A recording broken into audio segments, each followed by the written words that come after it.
Salam, selamat pagi, berjumpa lagi. Tuhan memberkati kita semua. Bapak Ibu yang dikasih Tuhan, mari kita memulai hari ini dengan merenungkan firman Tuhan. Firman Tuhan pagi ini kita ambil dari kitab Ibrani pasal 4 ayat 13 yang bunyinya saya baca sebagai berikut. Dan tidak ada satupun makhluk pun yang tersembunyi di hadapannya, sebab segala sesuatu telanjang dan terbuka di depan mata Dia yang kepadanya kita harus memberikan pertanggungan jawab. Haleluya. Membaca firman Tuhan ini, pikiran saya teringat akan peristiwa yang saya alami 5 tahun yang lalu Bapak Ibu, yaitu tepatnya pada bulan Oktober tahun 2017 yang lalu.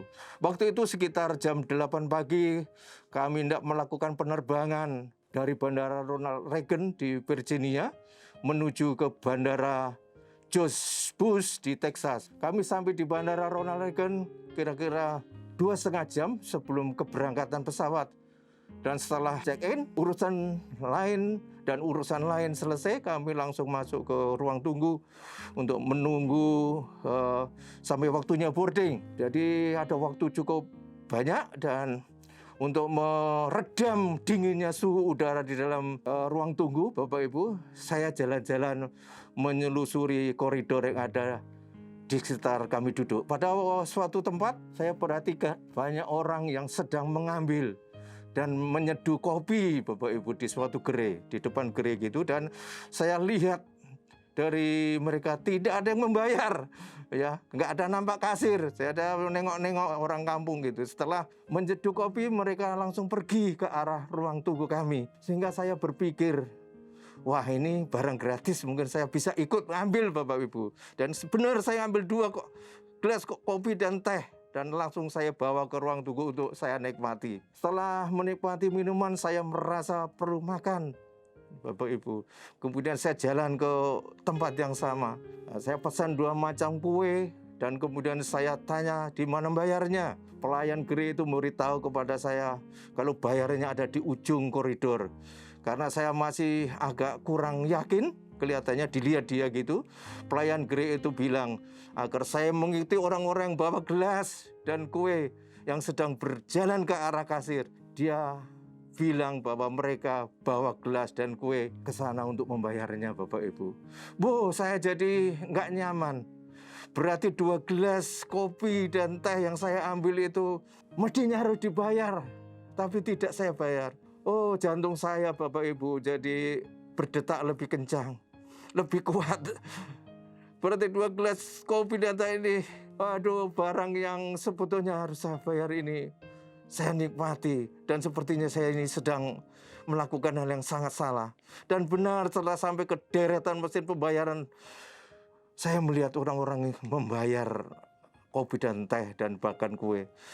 Bapak Ibu yang dikasih Tuhan, setelah saya membayar kue dan saya pesan, saya kembali ke ruang tunggu dengan perasaan yang bersalah. Nasi telah menjadi bubur karena gelas yang telah kami minum kopinya tersebut telah saya buang ke tong sampah. Perasaan jadi tidak nyaman dan ada juga kekhawatiran. Wah, kalau saya ditangkap ini gara-gara 2 gelas ini. Nah, sekitar 1 jam akhirnya kami merasa lega karena sudah ada panggilan untuk boarding, Bapak Ibu.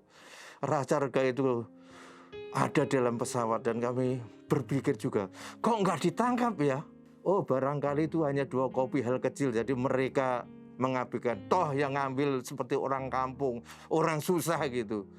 Itu pikiran saya yang pertama. Saya pikir yang kedua, mungkin juga alatnya tidak canggih, tidak secanggih, atau canggih tapi tidak sanggup mendeteksi saya, sehingga mereka tidak bisa menemukan saya melakukan itu. Ya, tapi bukanlah sistem pengawasan di bandara itu sesuatu yang canggih. Tetapi saya pikir, Bapak Ibu, sesanggih-canggihnya alat, saya yakin masih ada blind spot, sehingga dia tidak sanggup. Tetapi di dalam Tuhan tidak pernah terbatas. Tidak ada sesuatu yang tertutup. Bahkan pikiran kita, apapun yang ada bagi kita, Dia tahu dan mengerti. Oleh sebab itu, Bapak Ibu yang dikasih Tuhan, marilah kita jangan gah hati, pikiran, ucapan, sikap, dan tindakan kita. Karena tidak ada rahasia di mata Allah. Dan karena semua yang kita lakukan akan dipertanggungjawabkan. Haleluya. Semangat Bapak Ibu, Tuhan Yesus memberkati. Kita berdoa. Kami bersyukur kepadamu Tuhan untuk pelajaran hari ini bahwa Engkau Allah yang tidak terbatas. Engkau Allah yang tidak dibasati apapun dan Allah yang tahu mengerti bahkan pikiran kami. Oleh sebab itu Tuhan tolong kami melalui kuasa Roh-Mu supaya kami hidup sesuai kehendak-Mu. Terpujilah nama-Mu, dalam nama Yesus kami mengucap syukur dan berdoa. Amin.